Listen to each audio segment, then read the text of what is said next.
Hello, welcome to the 42nd episode of my podcast, Open Conversations. I'm your host, Nyongbella, aka Pro Artist. And today I'm going to be talking about slew of topics, primarily NBA topics. Get a little into some political things and some slight philosophical stuff, if you will. You know what I'm saying? If you know.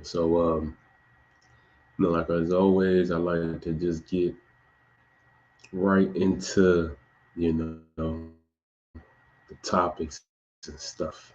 So, favorite era guards. Um,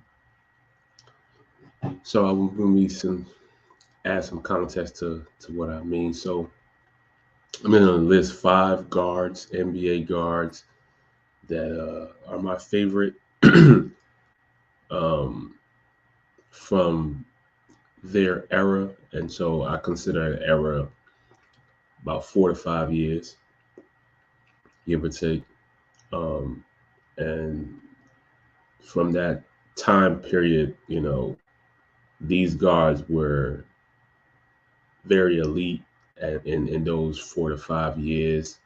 This was, their prime years, but unfortunately, they never didn't have the longevity as some of the other some other great guards. They didn't serve that longevity like a Chris Paul or Tony Parker or Russell Westbrook or Stephen Curry. Um, but nonetheless, in that 4 to 5 year span, they were amongst the elite, all star, you know, level players. Um, but they unfortunately didn't have the longevity. Some other guards, um, maybe whether it might have been injury, um, didn't have the role and position they had on the team might have decreased for whatever reason, or um, et cetera, et cetera, right? So nonetheless, just get right into it. First start off with D Rose. Recently retired. Um, I remember being aware of D Rose when he was in high school. Um, growing up, I was super into the rankings and stuff. I knew everybody's rankings, man. And his high school class was kind of like the first class that I kind of got somewhat aware of how the rankings and stuff like that. So I was aware of D Rose since then. Him, OJ Mayo, and Mike Beasley, and you know, their class. Kevin Love was in that class. It's a lot of great players who came out of that 2007 high school class. A lot of great players. If you would look at that high school ranking that year, a lot of great players came from that class, as well as that 2008 class as well. Brandon Jennings, Drew Holiday, um, Dem, I think Demar was it. I want to say DeMar DeRozan was in that class too. There's a lot of great guards in that that era of time.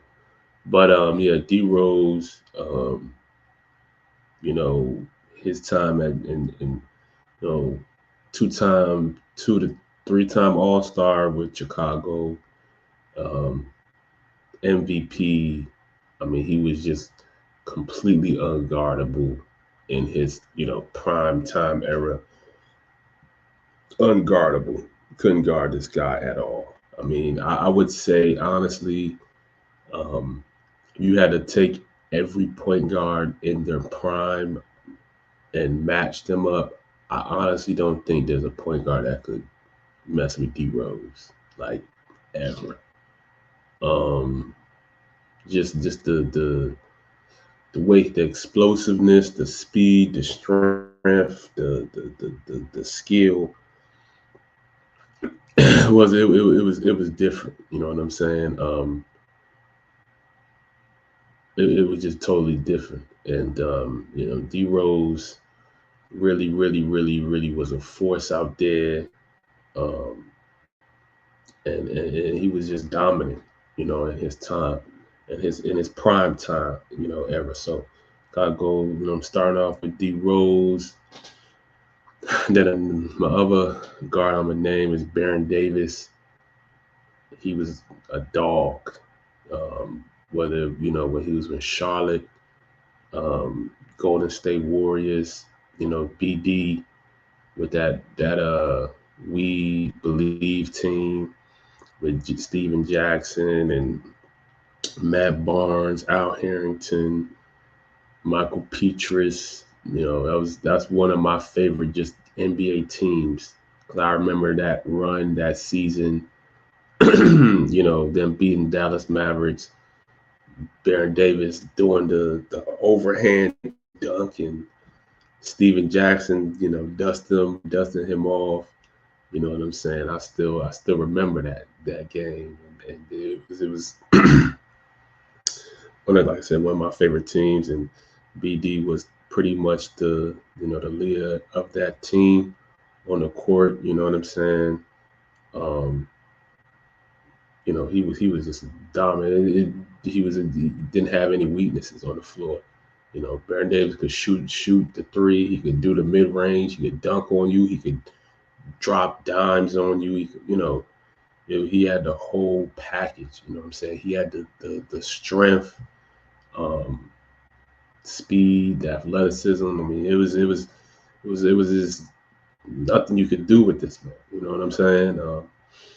And you really had to see it. I mean, Baron Davis in his prime was tough, super tough. Then I gotta go. Then I'm gonna go with Steve Francis. Steve Francis,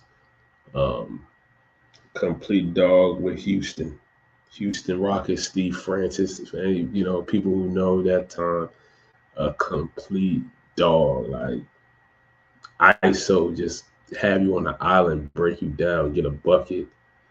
You know what I'm saying? Dunk on you, dish it. Like he was super nice. I want to say a 2 or 3 time All-Star. Um, you know, dominated. Was just really nice in his prime, smooth. You know what I'm saying? He's another guy who really, again, had no weaknesses for real. If you ask me, didn't really have any weaknesses in his game. Offensively, um, quick, athletic, could to jump out the gym. Um, and then next, I gotta go Stephon Starbury. You know what I'm saying? His prime time, was mainly with the New Jersey Nets and the New York Knicks.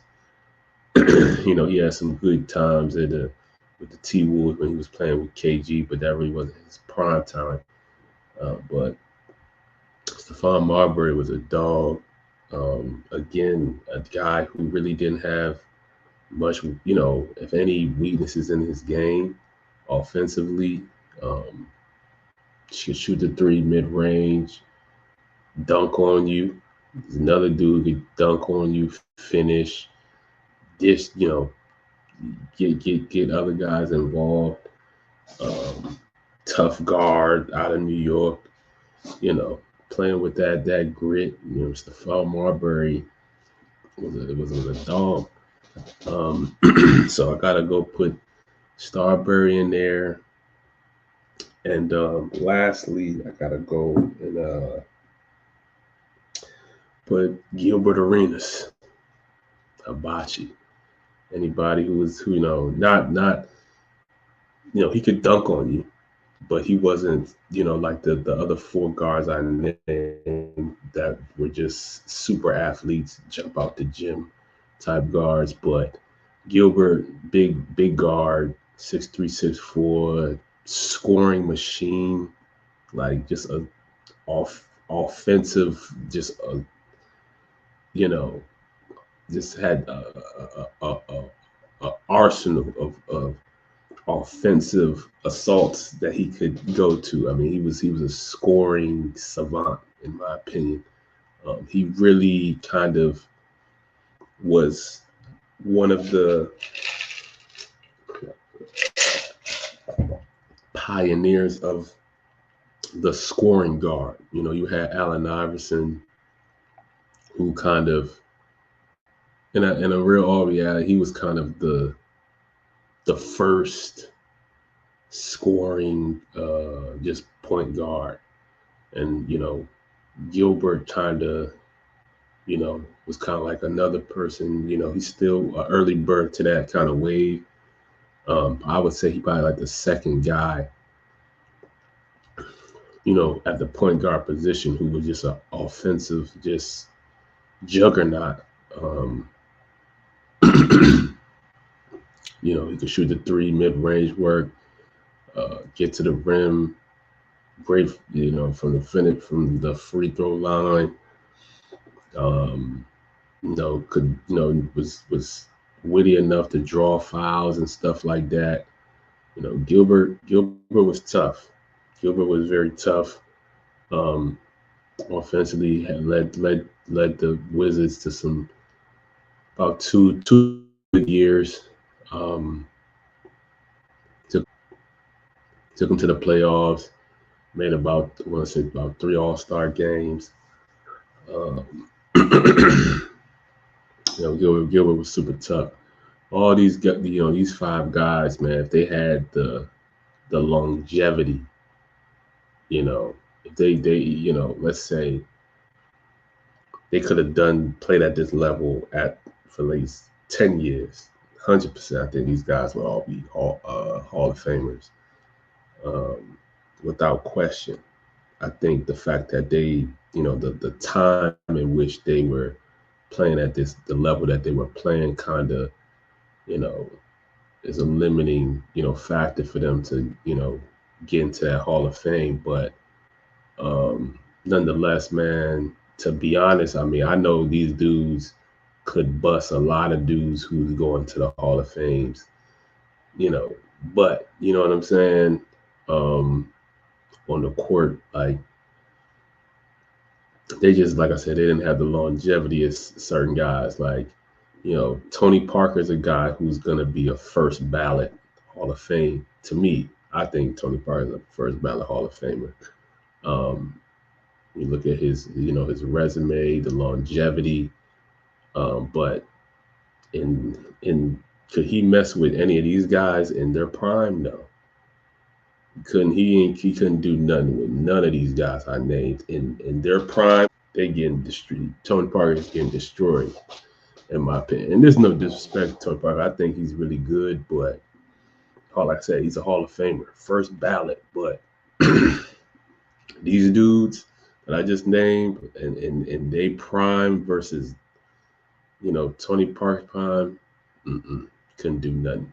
But like I said, Tony Parker got the longevity, and he won multiple championships. You know what I'm saying? So that's the thing. Maybe, I don't know. The thing, of these guys who could potentially who have the best of chances to make the Hall is D Rose, because he got an MVP on his resume. That's a big thing, but you know, Stephon Marbury did his thing in China, so that's a good thing. Nowadays that he's like an icon over there, so that could really help him in terms of potentially getting to the Hall. But all these guys that I named, man, they was super nice, and they might make the Hall. You never know. Time, years go by, they might say that. But these dudes, yeah, he's my favorite era guards. You know what I'm saying?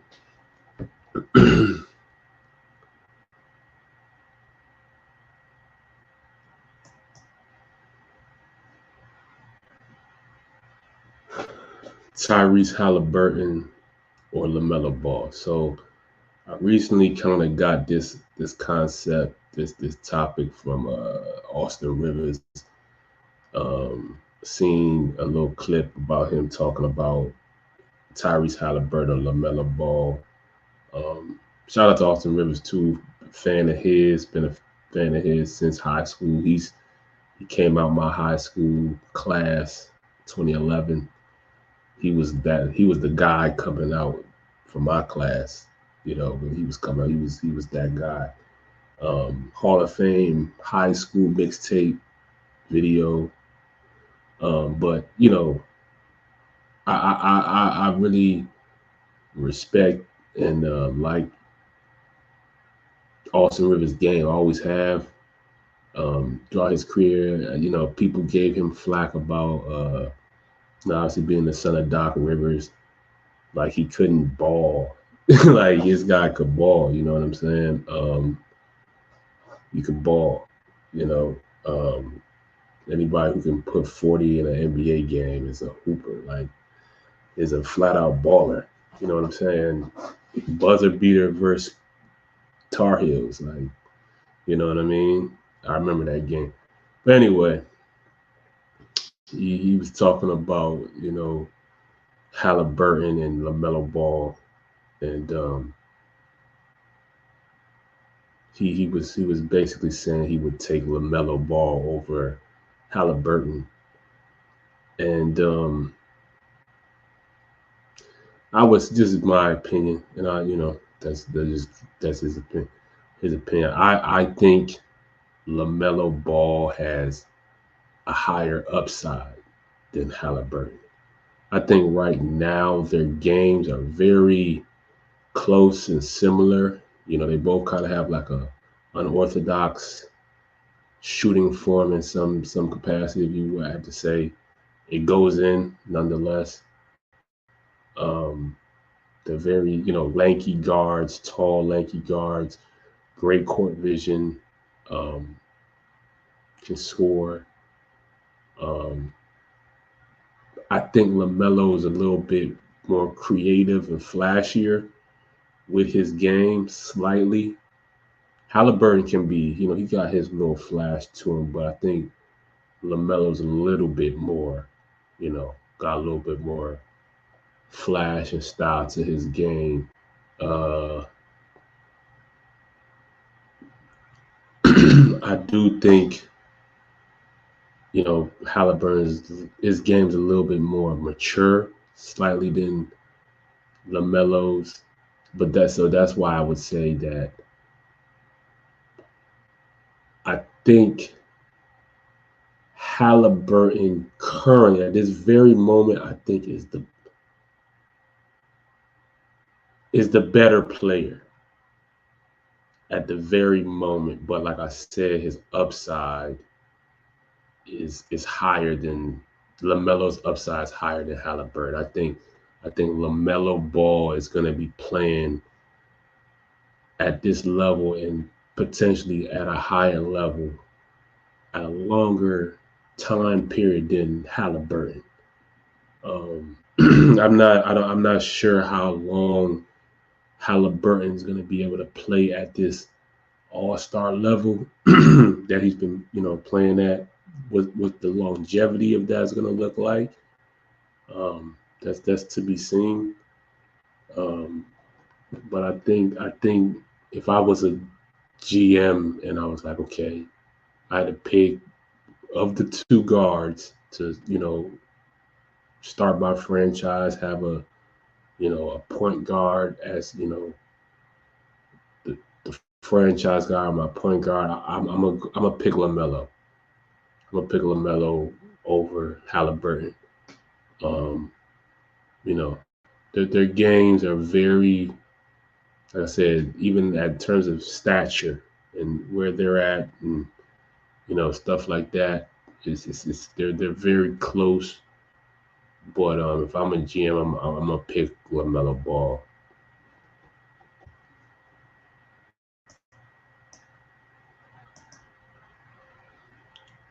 Early NBA Eastern Conference recap. So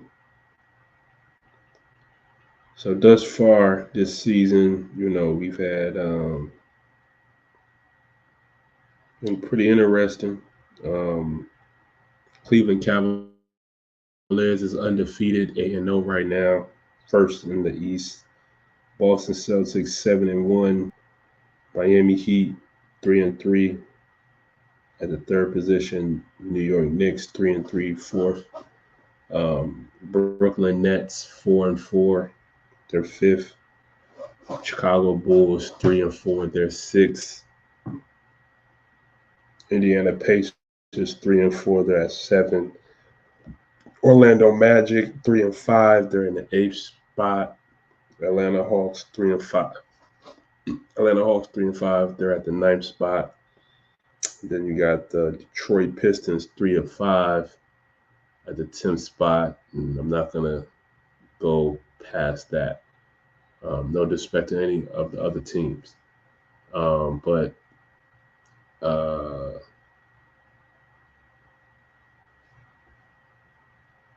when I look at the Cleveland Cavaliers, this is the exact same team for the for the most part as the season before. Just some coaching changes, some management, some changes in terms of the coaching. They got Kenny Atkinson. They got my guy Jordan Ott, Jo, one of my the assistants in my Michigan State days. He's working with them. He's in the part of the coaching staff with the Cleveland Cavaliers. Previous season he was with the LA Lakers. Now he's with Cleveland Cavaliers, and that's the only thing I see in terms of change or difference between the 2 years is coaching. And it just goes to show you a lot of times how the impact that coaching has on teams and stuff like that. But they got these guys balling, ready to go. Donovan Mitchell hit that game winner. Just recently hit a game winner against the Bucks.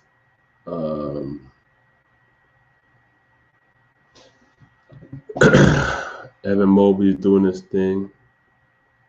Jared Allen's playing well. He's healthy. Darius Garland. It's a really good start for the Cleveland Cavaliers. I don't think this is how it's going to be all throughout the year, my personal opinion, but this is a good start for them. Boston Celtics have been playing very well, defending NBA champions, continuing the hot streak. Then you got the Miami Heat, they're doing solid. They're healthy. Jimmy Buckets is back. New York Knicks, Cat's been balling out, doing his thing. I do think offensively, for the sake of that team, they should try to run their offense through Cat, then Jalen Brunson. Because if I think they do it the other way around, I don't think it may be what's best for that team. I know Jalen Brunson can't be that primary scorer, but you got a big and Cat. You know what I'm saying? Cat is, a guy who I feel like gets consistently, underrated or criticized and, unfairly criticized, unfairly, talked about badly, because I think Cat's nice. I've always been a fan of Cat's game. I like his game. It's very Euro League. He has a very Euro League based type game, and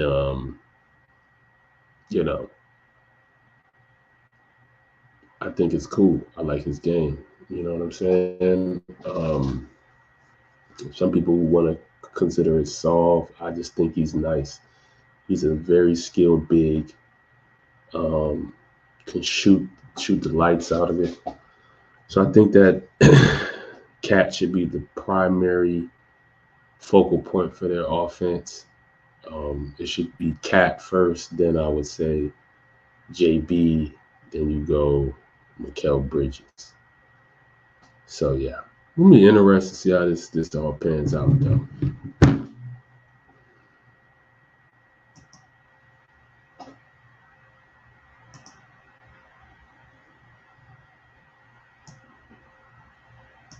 Early NBA Western Conference recap. So currently you got the Oklahoma City Thunder, the only undefeated team in the Western Conference at 7-0. Got the Phoenix Suns at 6-1. Got the Golden State Warriors at 6-1. Houston Rockets at 4-3. LA Lakers at 4-3. Dallas Mavericks at 4-3. Timberwolves at 4-3. Sacramento Kings at 4-3. Nuggets at 4-3. Grizzlies at 4-4.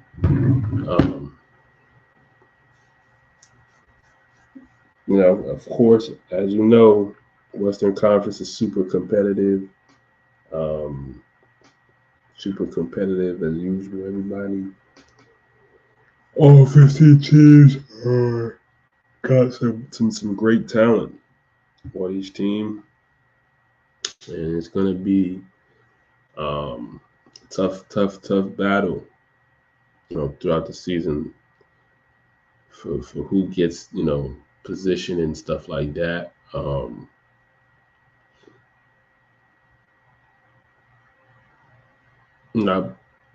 Before the season, I talked about the Houston Rockets and them being a surprise team. They're in the 4th seed currently.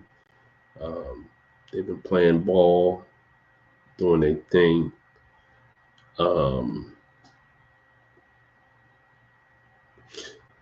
It's surprising to see the Pelicans. They're at the 14th spot. They're 3-5, but I mean it's early. I expect them to go up as the season progresses.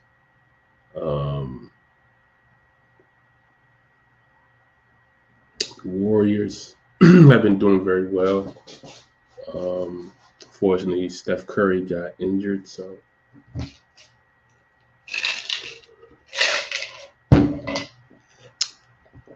that's of course not good for that team. But they talked about before the season how this is the most depth they've had on a team since 2015, and this Warriors team does have some depth. I don't know, and I think it's good depth. So we'll see how this season progresses. They're off to a very good start.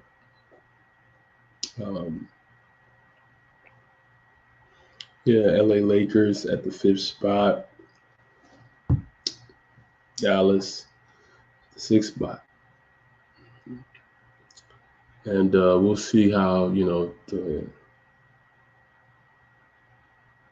OKC Thunder continue with this good level of play. You see the camaraderie that this team has, especially post-game interviews. All of the guys, you can see that they're all in sync, and there doesn't seem to be any major egos between them. Obviously, Shea's the the franchise guy, but Shea's comes off as a very, very humble guy. He's a team player, and that's good, especially when your franchise guy is that type of way. The personality he has. He's been a good leader for this young team. I like how he's doing things, and I'm a big fan of Shea. Y'all who have seen my videos, me speaking about Shea, big fan of his game. big fan of his game, and it's gonna be interesting to see how this season develops. So, favorite players to watch so far this season. So I got a couple guys. Got go my guy Shea. He's continuing to his high level of play this far this season. Um,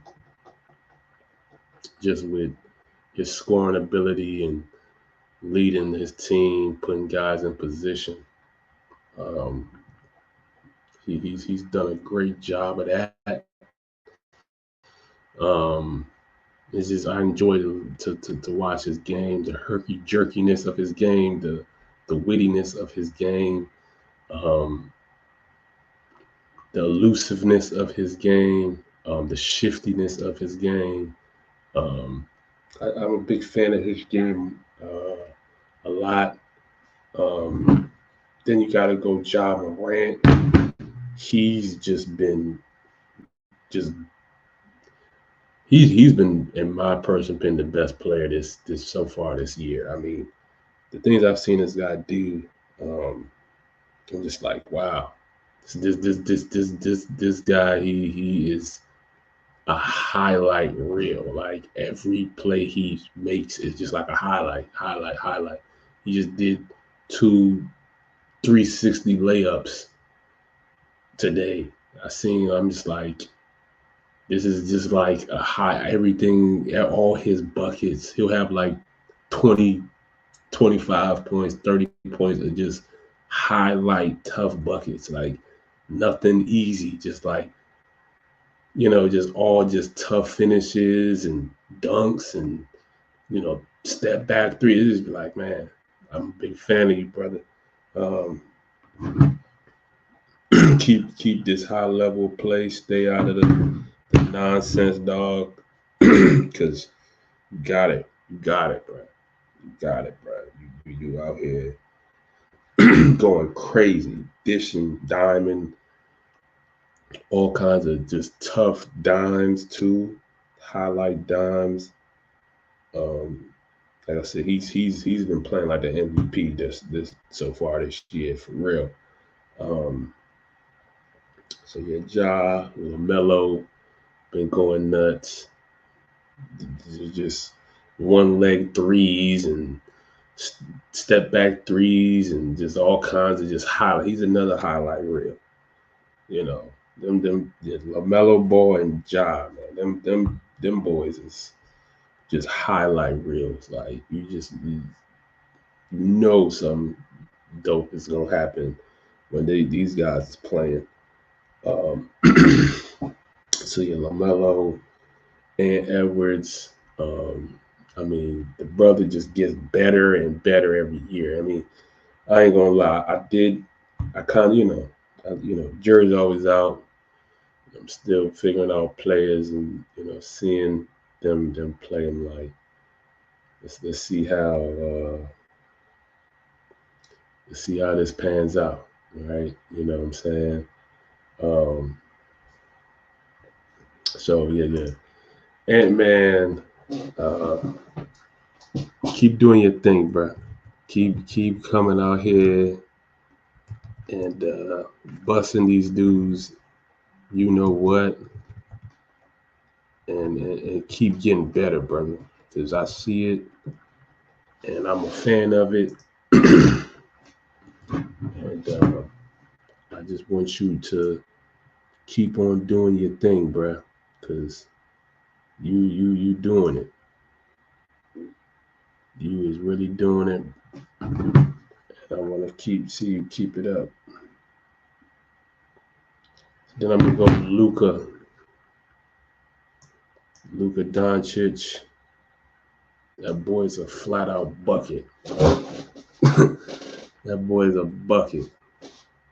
That boy's a bucket, and it's like he's a magician on the court. Like, you gotta understand, that boy Luka's a magician, bro. He goes at a pace that works for him. Great at, knowing when to speed it up, knowing when to slow it down, knowing when to go, knowing when to, you know what I'm saying? So he's impossible to guard.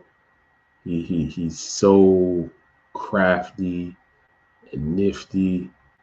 That it's just like such a tough thing to guard, and he has the size, you know what I mean, which really gives him an advantage as well to do the things that he does on the court. So Luka, and then lastly, my guy Kyrie, my favorite player. Honestly, he's my favorite player. I realize he's my favorite player. Can't never get enough watching Kyrie Irving come out and just sauce guys up and just get a bucket, like in the most just skilled way possible. Like Kyrie's a guy who can get 40 and it just be all just finesse buckets, like cross up, get to the rim, finish, cross up, three, like one dribble pull up, like this, like step back, and it be all, and then all these, he'll do all these things and get 40 doing it, like 40 of just like finesse buckets, couple free throws, but just finessing. Kyrie, that's my guy, man. You know what I'm saying? And he just continues to get better,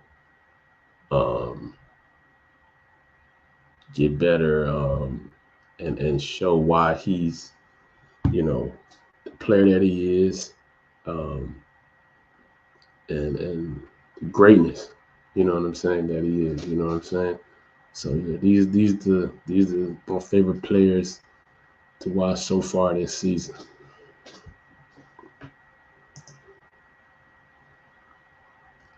Wanting all the smoke.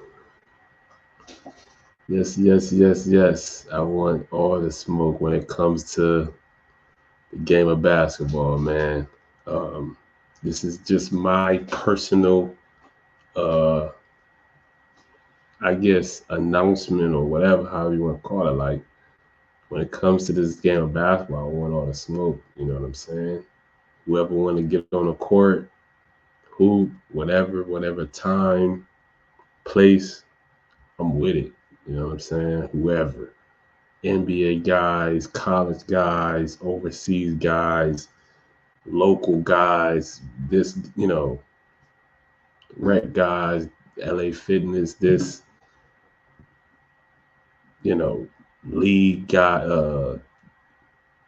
local league people, whoever considers themselves a hooper and somebody who, plays this game of basketball, I'm with it. I'm with all the smoke. Like, I'm ready to give you 50. And maybe, I might, give you 81 just to pay homage to the late, great Kobe Bryant. Just to pay homage to my guy. 81. And might just give you 100 just to pay homage to Wilt. You know what I mean? So this goes out to anybody, everybody. You know what I'm saying? You can, say what you want. I didn't make the league, or I was a walk-on, or whatever. I got cut varsity twice, whatever you want to say to try to degrade me. But when we get on that court, like I said, I'm going to give you 50. I'm going to give you 81 just to pay homage to Kobe. Or I'm going to give you 100 just to pay homage to Wilt. You know what I'm saying? So this is what it is. This is my invitation to any and everybody out there. You know what I'm saying? We can run the ones. We can run twos, threes, fours, fives. Whatever it is you want to do, we can do it. I'm with all the smoke, all of it. Because I know I'm gonna do my thing. I'm gonna go crazy. I'm gonna get buckets. You know what I'm saying? This is what I do. You know what I'm saying? I know a lot of times when it comes to the organized game, you know, politics and names matter. You know, I really come from the park where you just come and we hoop and that's it. You know what I'm saying? Like people, and I know that, just growing up, when you talk about, names and the politics and stuff, that shit just, in essence, just gives somewhat of an intimidation factor. But that's just not the way I play the game. I play the game just playing my game. And when I go to court, I play my game. I noticed that my kryptonite or people's way of stopping me was trying to get me not on the court. Like when I wasn't not on the court, that was how somebody stopped me. Because when I'm on the court, I give you a good 50 piece if I need to. You know what I'm saying? I give you a good, give the whole package. Whether it's the perimeter, 3-point game, mid-range work, get to the rim, whatever it is you like, I'll give it to you. I'm not a high flyer, that's just not my game, but I can dunk, but that's it takes too much for me to do that. But anything and everything else, yeah, I give you that word. Like I said, anytime, any location, you feel me? Indoor, outdoor, I give you some work. That's it. That's the name of the topic. Wanting all the smoke when it comes to this game of basketball. Yes, I do. Yes, I do.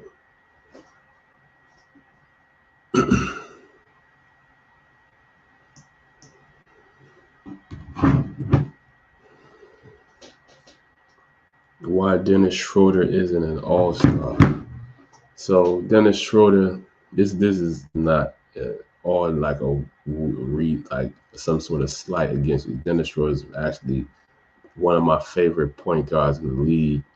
A guy who I think my personal style of play is in some sense similar to his in aspects. I do think he has all-star capability. This is really the reason why I even brought the topic, because I think Dennis Schroeder has the capabilities to be an all-star in this league, but he hasn't. And just kind of like, if I had to say my reason as to why that's the case, because he's a guy who's had great showings against some of your best players, some of your favorite players, some of the best players. He's played very well. In recent time, just as an example, to Dennis Schroeder's game, he recently against Memphis, October 30th, he had 33 points and 8 assists on 11 out of 14 field goals. This is all-star numbers, right? Against Ja Morant. This is, all-star. Again, November 4th, against Memphis Grizzlies, Ja Morant, 20 points, 6 assists. So these are all-star numbers,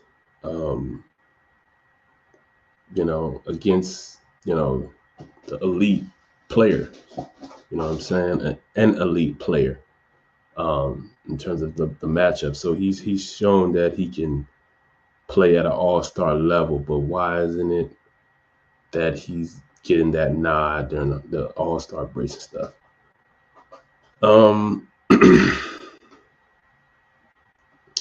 To me, I think it's the consistency factor. Um,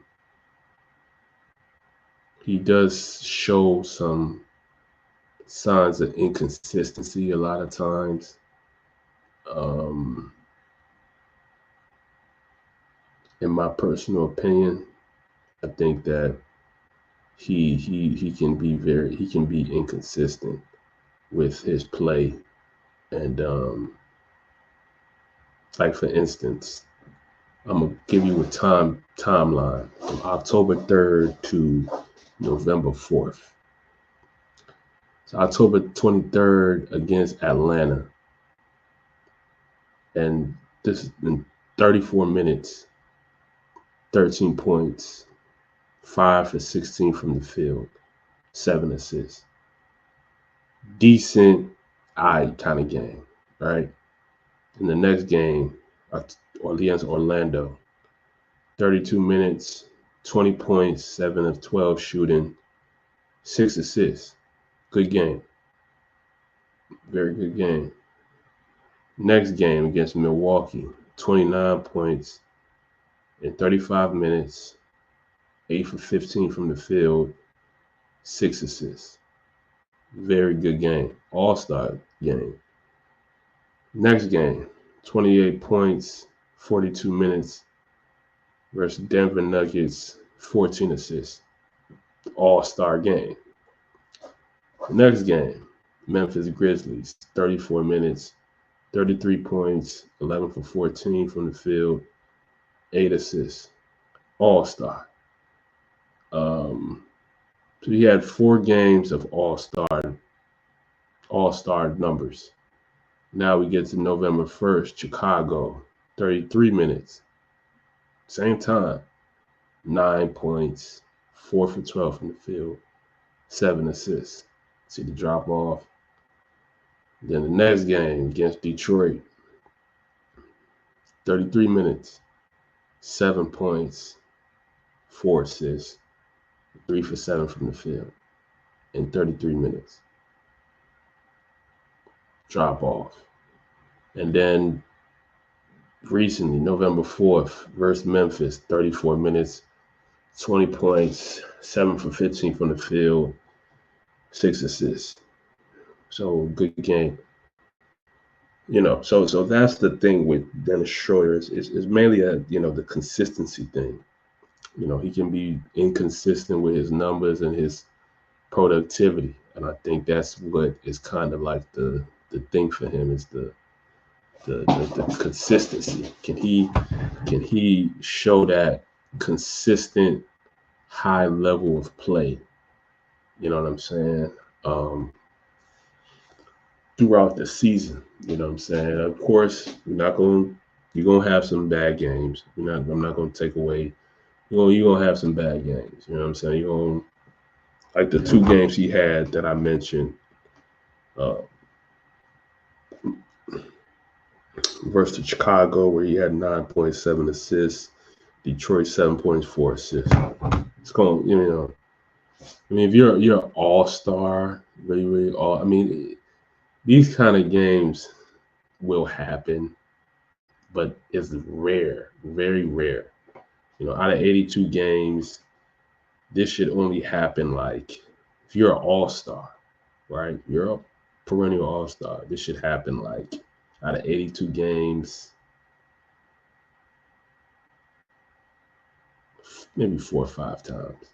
The whole season, I'm gonna give it that. Like, have about 4 or 5 games you played, put up numbers like that. If you're an all-star, other than that, you shouldn't be looking like this. You should, shouldn't be 7 points, 4 assists, 3 for 7 from the field. Like, nah. But if this is happening 10, maybe 20 times in a season, that's not all-star, in my opinion. You can be a very good player, just not an all-star. If you're putting these kind of numbers up, maybe 10 to 20 games in a season. You know what I'm saying? That's just my personal opinion. But like I said, I think Dennis Schroeder's having a very good season. It's probably the highest minutes he's ever played in his career.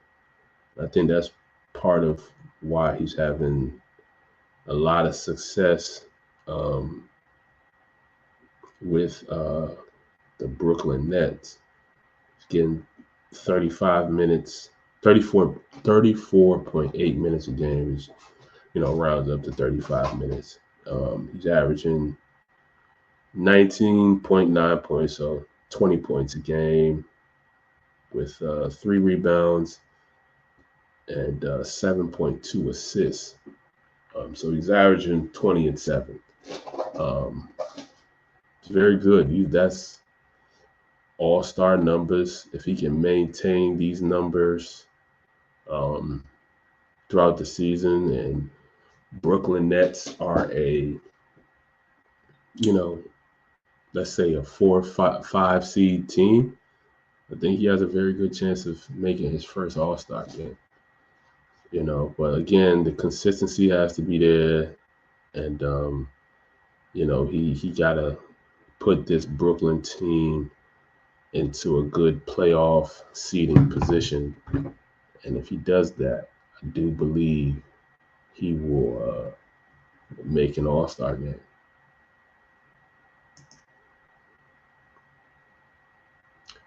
Mr. Filet for NBA commentator position. Yes, sir. Yeah, I'm a big fan of you, my brother. I really like your commentating and your highlights and your analysis and your breakdowns of the different players that you admire. You be breaking players out the woodworks that I haven't recalled in some time. I'm like, oh yes, bro, God, you know your shit. You know what I'm saying? Like Peyton Sievers, Sharon Collins, Dominique Artis, many more other guys that I've seen, him do commentating and analysis of. I'm like, yeah, you know your shit.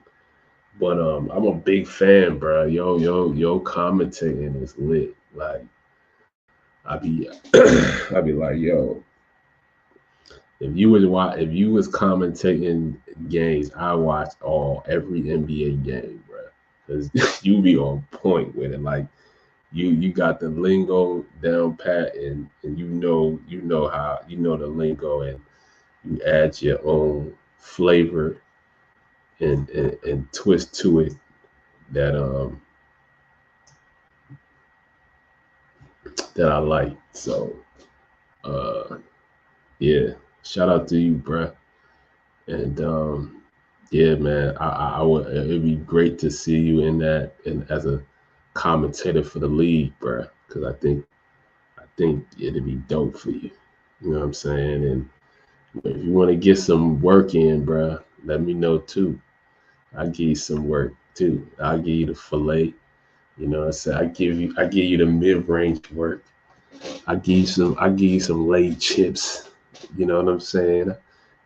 So yeah, man.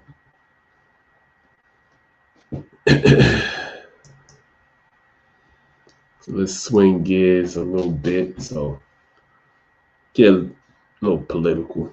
You know what I'm saying? You know what I'm saying? I wanted to talk about this topic because it's something that I've noticed, and I wanted to acknowledge this aspect that I've been seeing in the culture and the media and the algorithm and all of that. I just I gotta, speak on it because, I'm a black man and I value the black brothers out there. Um, and I just want to, give my piece of things. You know what I'm saying? I've seen, um, you know, every community of people, you know, does they, what do you want to say, dirt, or has they um, mishaps and whatever, right? white, black, Latino, Asian, whatever. Everybody does their crimes. They have their criminals and all of that. Every community. But the black community, African community, um, African American, how you want to ball us up, whatever. We always the poster boy of the destruction, the crime, the criminal. We are always the media image of crime. Why is that? Why are we always the poster boy? I think it's a definite agenda behind it. Wanting us to be the fall men of society and the world. We're always the example of destruction, whether it's by ourselves, whether it's our own community doing it, whether it's another community doing it. We are always getting this promoted view of ourselves. I can give you a number of it, whether it's George Floyd, the world saw that, the algorithm pushed all, that, so the world can see a black man go down.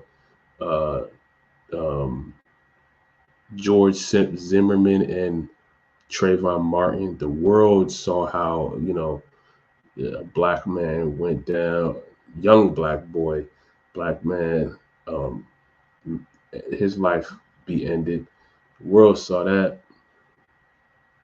Um,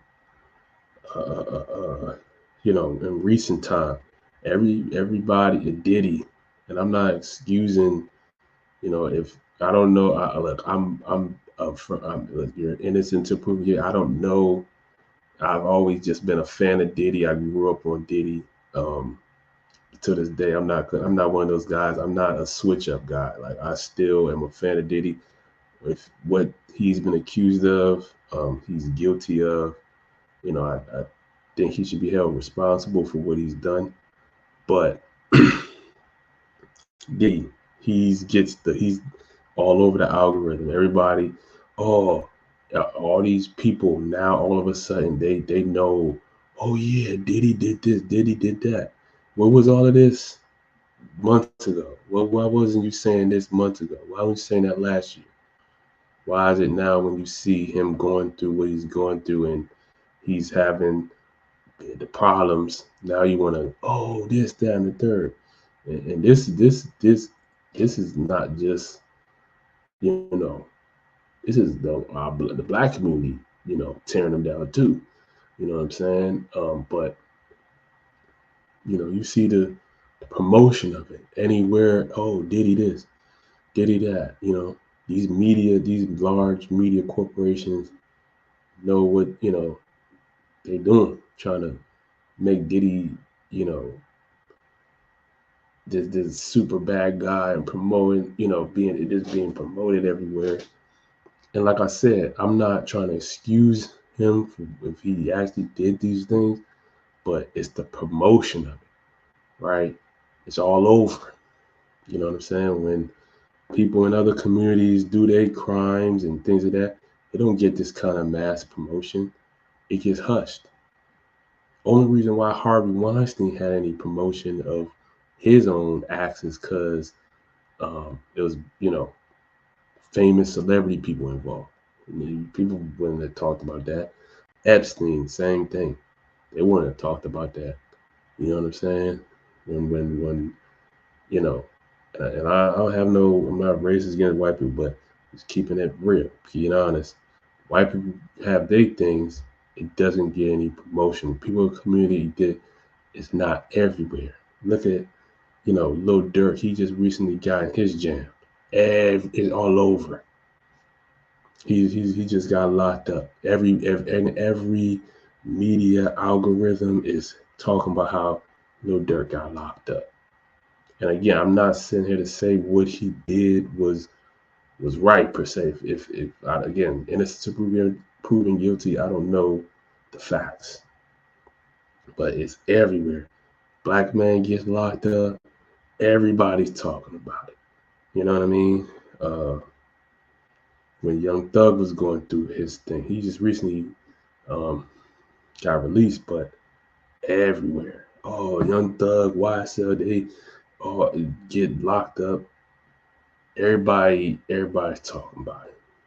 You know what I'm saying? Want to share in it, just see black man going through problems, right? And Kendrick and Drake going through whatever. That was everybody talking about it.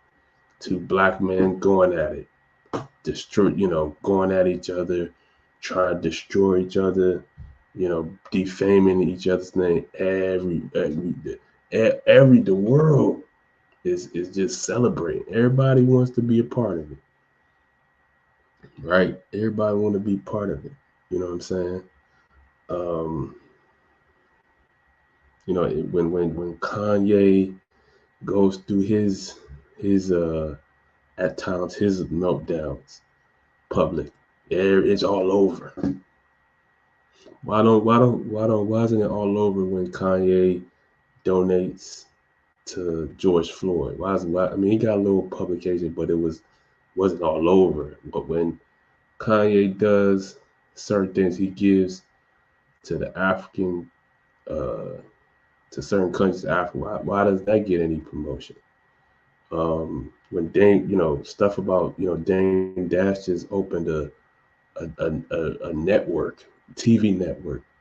Why isn't that getting promotion and going viral and all that type stuff? Why doesn't that get that promotion? LeVar Ball got 2 kids in the NBA.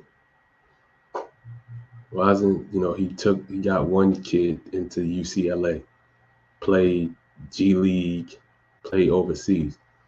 Three black kids, 3 black young men. Why doesn't that get viral? Why doesn't that go everywhere? LeBron got Bronny James in the league. It only gets talked about nepotism and how Bronny's not good, and he's in the league though. You know what I'm saying? No matter however you want to cut it, he's still in the league though. He got another kid who he might potentially play in the league with. You know what I'm saying? Why isn't that going viral? Master P got 2 or 3 kids playing Division I basketball. One at Houston, one at Louisville. Romeo played at USC. Like I said, I think he got another one. Why isn't that going viral?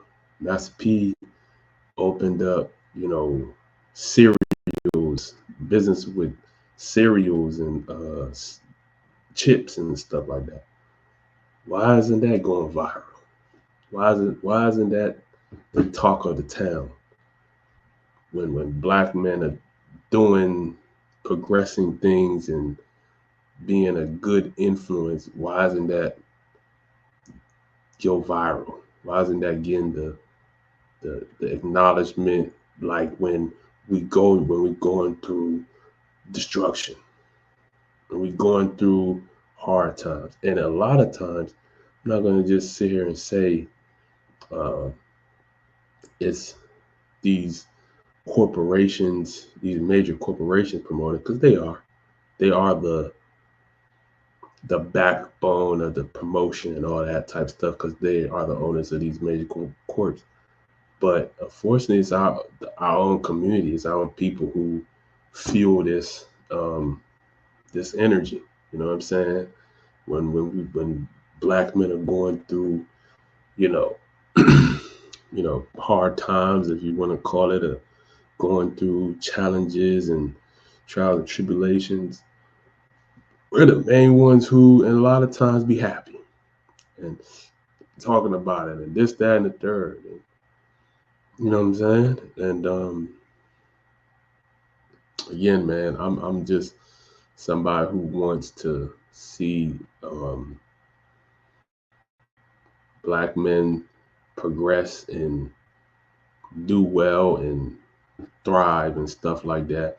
And I want to see black women progress and,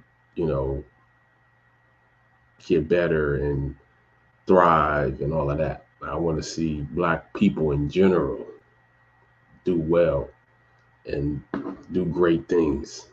because I'm black, right? And I'm, uh, you know, I see myself as a great person and somebody who has um, a lot of capabilities, good capabilities, and I think um, this is the same thing for anybody who look like me, who's black, man or women. You know what I'm saying? I try to um, project, you know, esteem into my community as much as I can in ways that I can. And I'm going to continue that because I think, that's the best thing to do. Um, not everybody appreciates it. Um, Not everybody, quote unquote, respects it or whatever the case may be. But I do know they notice it, whether they want to acknowledge me or not for, things I do. But that's not why I do it, nonetheless. Um, but like I said, um, I'm just somebody who, wants to see my community win. But again, I'm aware that not everybody wants me to win. And some of these people are a part of my community. Not everybody who's in my community wants me to win, unfortunately. Sadly enough, but that's just a reality. And so, hey, I'm going to just have to let you do you. But for anybody else, I'm rooting for you.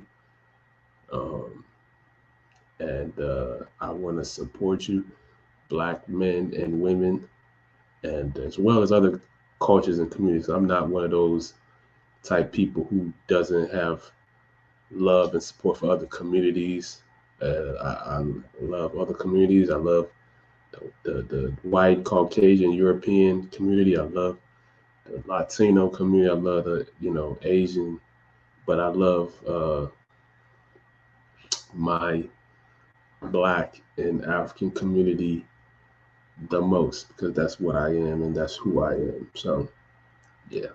So, but like I said, man, it's just funny to me. You know what I'm saying? And I notice it. I see it.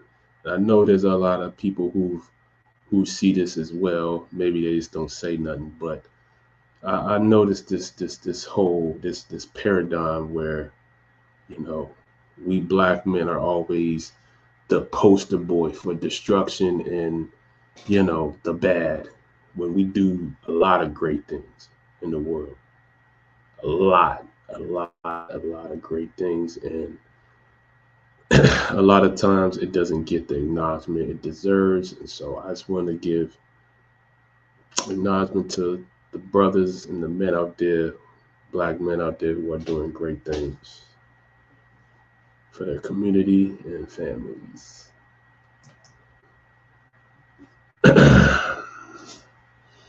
Kamala Harris versus Donald Trump. So today, election polls began in my area. I will be voting.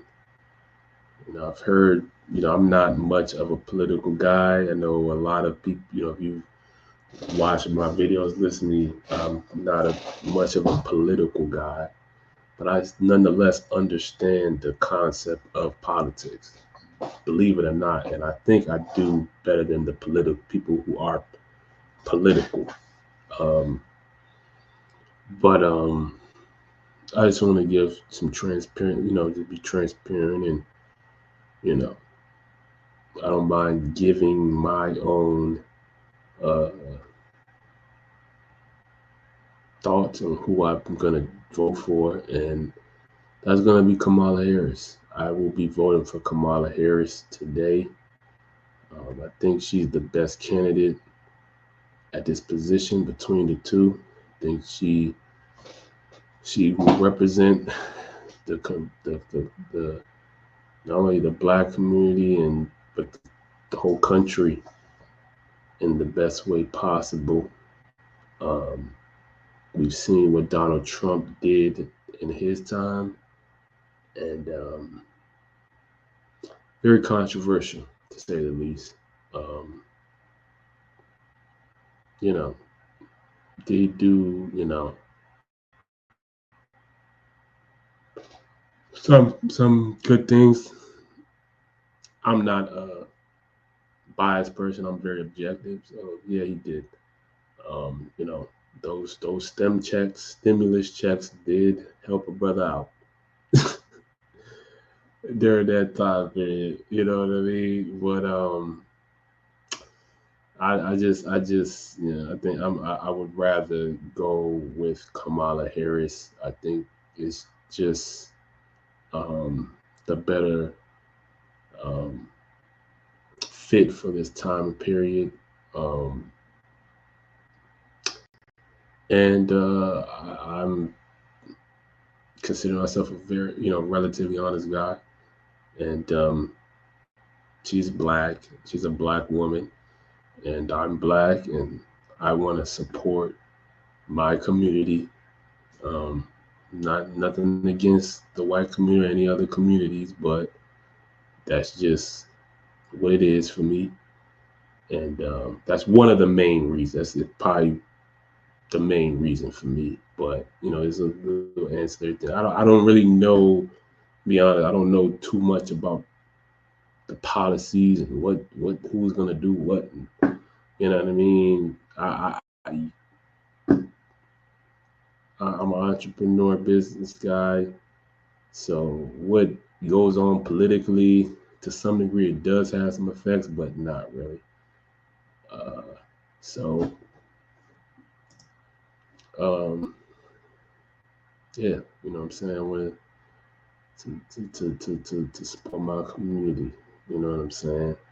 And I think Kamala is gonna do a pretty solid job in office, and looking forward to see how things play out and turn out. But I'm endorsing Kamala Harris.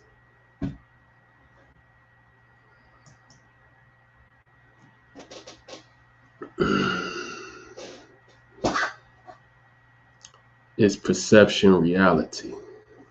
So um, this is a topic that has, people talk about from time to time, and I wanted to give my own 2 cents to it. And from my thoughts, perception is reality. But perception is not the truth. Um, your point of view and perspective is your reality, because that's what you're seeing. So therefore, it's your reality. It's reality. But that doesn't make it the truth. And I'm gonna give you an example. I can, someone can see a black man. And this goes into stereotypes. You see a black man, see that he has dreadlocks, see that he got tattoos, he's dark skinned,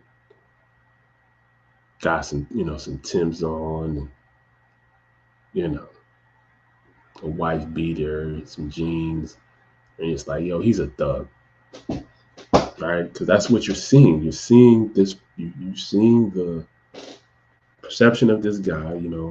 The physical, representation of this guy, and you're saying he's a thug solely because of how he's dressed and certain physical, things that you see. You say he's a thug, and that's reality. That's reality because that's what you're seeing. You're seeing him. You're saying, well, he's because based off of the stereotypical presentation of what has been socialized, socially engineered as a thug. He fits this description, therefore he's a thug, right? And that's reality. But it's not the truth, because might be if you actually get to know this guy, He's living a square life, quote unquote. He's got legal businesses going on. He takes care of his family. Ain't involved in no drama, illegal, things. That if you actually may take the time to get to know this guy, you might find out like this guy's he's living his guy. What? Really? You got 2, 3 businesses? Really? Wow. But again, you would think from the perception, the reality, the perception that you saw him that, hey, this dude's a thug. He's out to, you know what I mean, to do, simply because of the physical perception you've seen of this guy. But again, if you got to actually know this guy, you might find out like, oh, something totally different from the perception that you had. And you find out the truth of who this guy really is. And there's a difference in between the two. So that's where perception is reality, but it's not the truth. Just like you can see a guy, might be, let's say, a white guy. He got basic polo, some khaki pants, some Asics. And you're like, it's a square white guy, man. He ain't about, he ain't about nothing, man. He ain't, what he got. You might find out, yo, this dude is the hardest dude in the streets. If you got to know the guy, you took the time to actually try to get to know him and get some truth about who he really is, versus the perception of who he is and what you see, you find out, oh, this dude dangerous.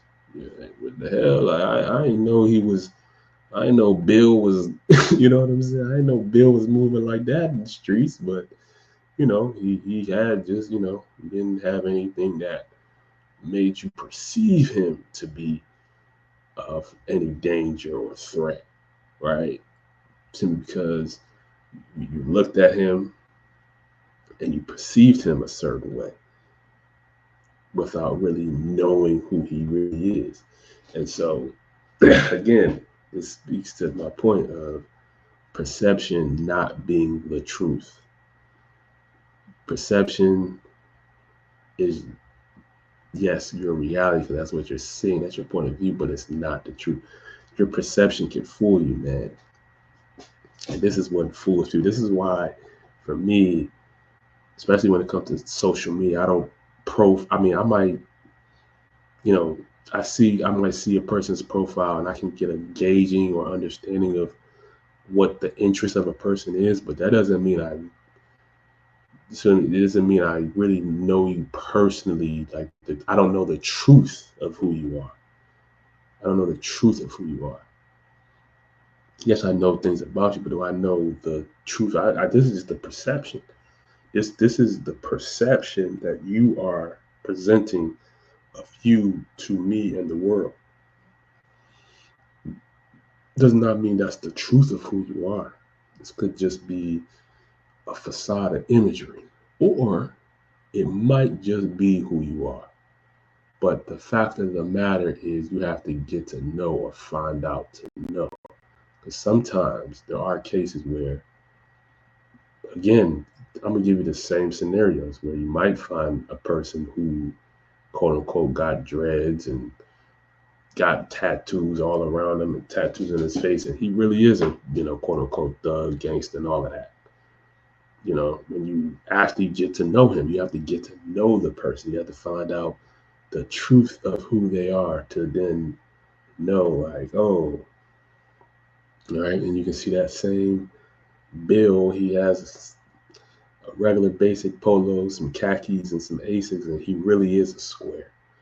So, you know what I'm saying? The perception of who he is and the truth of who he is actually do match, right? So, but again, you cannot be fooled by your perception. Like my guy Ho said, believe nothing you hear and half of what you see. Because what you see is your perception. This plays to the whole what I'm saying. Believe half of what you see. Because yeah, what you see, 50% of that could be true on one hand, and the other 50, that could just be a complete fallacy. It could be a complete BS, a complete sham. You know what I'm saying? So, I don't, you know, I don't get too caught up in what I see all the time. You know what I'm saying? I take it for what it is. This is the imagery of what things are and how a person presented things. But I know there's always depth to things, and you know, yeah. So yeah, perception. Yes, perception. Is perception reality? Yes, but it's not the truth. It's not the 100% truth. It's not the 100% truth. So do your research, get to know things, you know, do some inquiring for real versus looking at things from a distance or a face value. You know, I'll tell you one thing: most people get their perception of who someone is solely from their Instagram profile. And I know this for a fact, especially with girls. Girls, they they feel like they know everything about you based off of just profiling your Instagram account or your Instagram profile. They think they know everything about it. It's like, sweetie, don't get too fooled by that, because that may not be the whole truth of that person. Like, you need to do some real time getting to know somebody before you just see somebody based off of their social media and you just think that they this or they that. You know what I'm saying? You need to do some more, getting to know in real time, not just online time. You know what I'm saying? You got to. You know what I'm saying? Just for your best interest, I would just suggest it. Because, hey, if you want to get fooled, be fooled. But if you don't want to get fooled, man, do your due diligence, as they say. Do the proper due diligence of that guy or that girl. You know what I'm saying?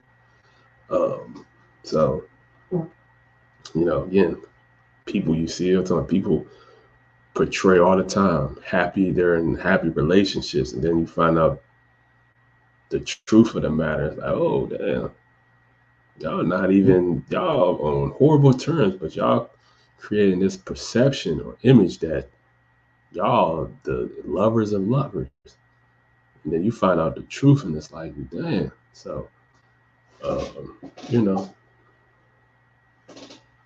do your due diligence, man. Don't, again, believe half of what you see and nothing you hear, man. Don't believe nothing that you hear, dog. And believe half of what you see, dog. Half of it.